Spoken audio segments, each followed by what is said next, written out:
I developed a sinking feeling as I thought it through. I had started a new job just days before the attack. We switched insurance providers. Jason and I aren't married. He is insured as my domestic partner. We had the new insurance for a week and then submitted tens of thousands of dollars worth of claims.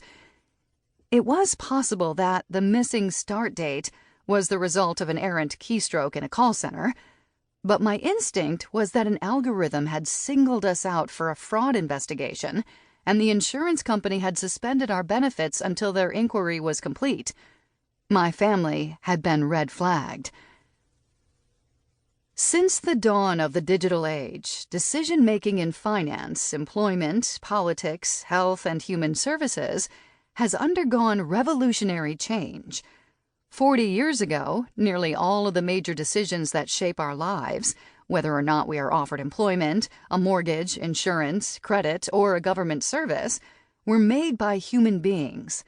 They often used actuarial processes that made them think more like computers than people, but human discretion still ruled the day.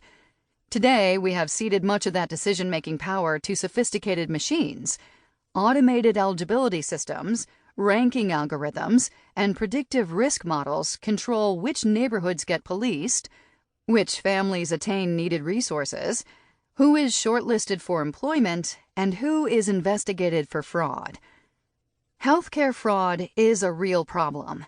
According to the FBI, it costs employers, policyholders, and taxpayers nearly $30 billion a year, though the great majority of it is committed by providers, not consumers. I don't fault insurance companies for using the tools at their disposal to identify fraudulent claims, or even for trying to predict them. But the human impacts of red flagging, especially when it leads to the loss of crucial life-saving services, can be catastrophic. Being cut off from health insurance at a time when you feel most vulnerable, when someone you love is in debilitating pain, leaves you feeling cornered and desperate.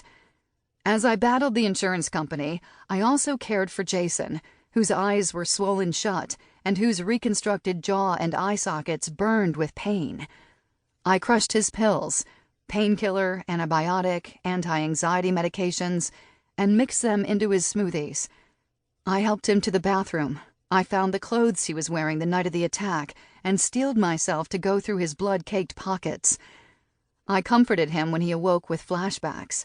With equal measures of gratitude and exhaustion, I managed the outpouring of support from our friends and family. I called the customer service number again and again. I asked to speak to supervisors, but call center workers told me that only my employer could speak to their bosses.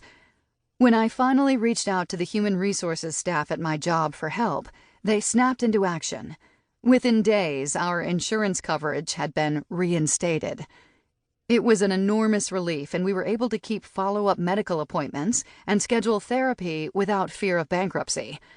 But the claims that had gone through during the month we mysteriously lacked coverage were still denied. I had to tackle correcting them, laboriously, one by one.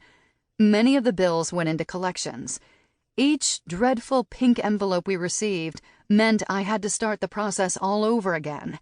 Call the doctor, the insurance company, the collections agency. Correcting the consequences of a single missing date took a year.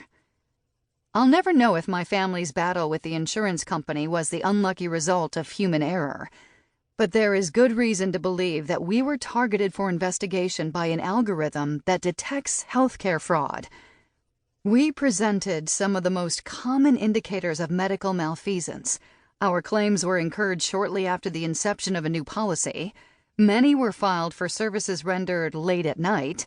Jason's prescriptions include controlled substances, such as oxycodone that helped him manage his pain.